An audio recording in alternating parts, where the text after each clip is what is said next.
এই ডিজাইনটা আমি কোথায় দেখেছিলাম আমার ঠিক খেয়াল নাই, তবে যখন দেখেছিলাম তখন আমার ভীষণই পছন্দ হয়, মানে এক কথা ভালো লাগে পদ্মর জন্যে।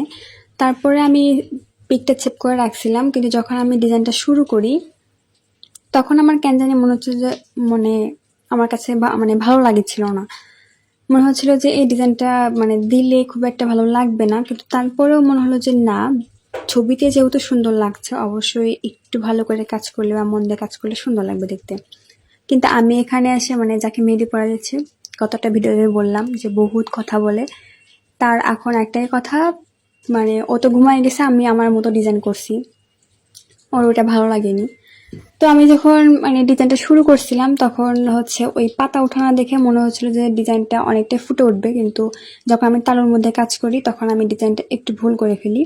আমার কাজে খালি ভুল করা, যেহেতু ভুল করে ফেলছি ওটা তো আর মুছতে পারবো না, মুছলে ওটা কমলা কমলা কালার চলে আসে, যার কারণে ওটার নাম মুছে আমি বাকিটা আমার মতো করে ঠিক করার চেষ্টা করছি। কিন্তু তারপরেও আমার কাছে কেন জানি মনে হচ্ছে যে ডিজাইনটা এরকম না হলে আর একটু অন্যরকম হলে বেশি ভালো লাগতো।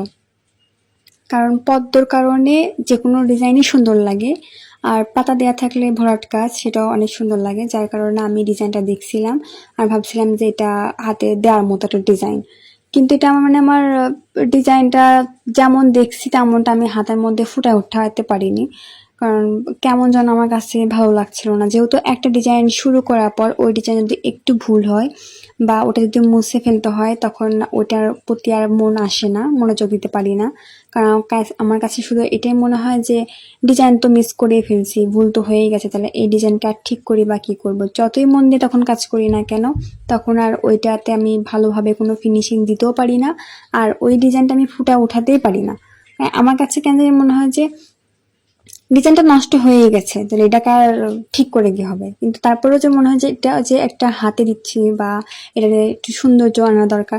আর আমার কাছে যে মনে হয় যে একবার মন ভেঙে গেলে কি আর ওটা ঠিক করা যায়। আমার কাছে মেয়েদের ক্ষেত্রেও ঠিক